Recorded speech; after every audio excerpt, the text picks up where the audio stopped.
What's going on? You will get a lot out of today's video if you currently manage people or you plan to manage people in the future. A while ago, I was recommended a fantastic book called The Way of the Shepard by a really good friend of mine who's currently in a leadership position as well within his company and does very well for himself and has a lot of respect from his team. And I would like to take the opportunity to talk about one of the chapters in that book. Now, before we get too ahead of ourselves, I'd like to also say there is a big difference between leadership and being a boss. Now, if you have a title of a boss or a manager or director and you go to work every day and boss people around and tell them what to do and what their job functions are and micromanage these folks, you may get some productivity and things done, but you're not really going to earn the respect as a leader and somebody that's here to do things with them. Now, on the other hand, if you are a leader and you do the things that we're going to go through in this video, that's where you really earn the respect of a team. You grow an influence, and most of these folks will run through walls for you or do whatever is necessary because you've taken the time to cultivate the relationships on an individual level and collectively as a team and show them the way, not tell them the way, and let them know what the vision is. So the chapter that I'd like to talk about is knowing the shape of your people. Now, before we get too ahead of ourselves, I'm not talking about the physical shape of your people and telling someone that they have a few extra pounds on their frame that they don't need. I am not at all talking about that or trying to get you an HR stunt. But what I am talking about is an acronym that many times really good leaders are what I call unconscious competence. They don't really know what they're doing, but they're doing it in a very effective way. I shouldn't say they don't know what they're doing. They're doing things, but don't necessarily know how to explain the results that they're getting and why they're doing so well. And a lot of things we're about to go through, even myself, I find doing, but not really able to articulate, hey, this is the exact steps I'm doing to have such success with the team. And it wasn't until I read this book, and specifically this chapter we're gonna go over today, is where I was like, wow, these are a lot of things that we do collectively, individually, and exponentially grow effectiveness of the individual and the team. So I would like to take a few minutes and go through that chapter of knowing the shape of your people. So the acronym, starting with S, in shape stands for strength. You need to know the strengths of your team. You need to know where they're operating the strongest at, because the worst thing you can do is have someone that's really skillful, or not just skillful, but also in an opportunity where they're having to develop weaknesses and try to work and strengthen that stuff instead of working what they're already good at. So the H stands for strengths, knowing the strength of your folks. H stands for heart, and really specifically the passions of that individual. What do they get excited about? What do they want to do? What gets them out of bed every morning and passionate to take on the day? If you don't know that, it's very hard to motivate somebody and get them moving in the right direction. The A stands for attitude. This is probably one of the most important ones out of this acronym, this little acronym video.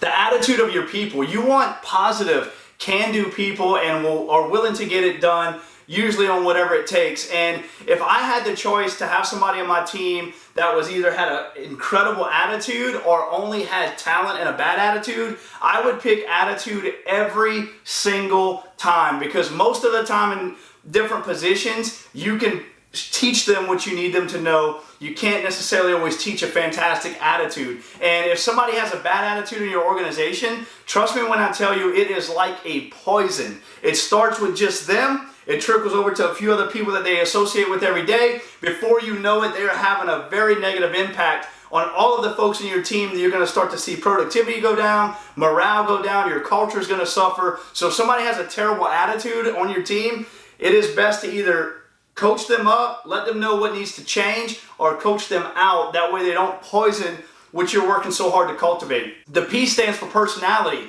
This is how people are really hardwired. You might have somebody that's an introvert, an extrovert. You might have folks that really love change and want new things and variety every single day. Or you might have someone that's hardwired that likes routine and wants to do the same things every day and operates in that comfort zone. That's very important to understand when you're related to different positions, functionalities, and what is the task at hand for the team and the company. And last but not least, experiences. Now notice I didn't say experience. I'm talking about experiences.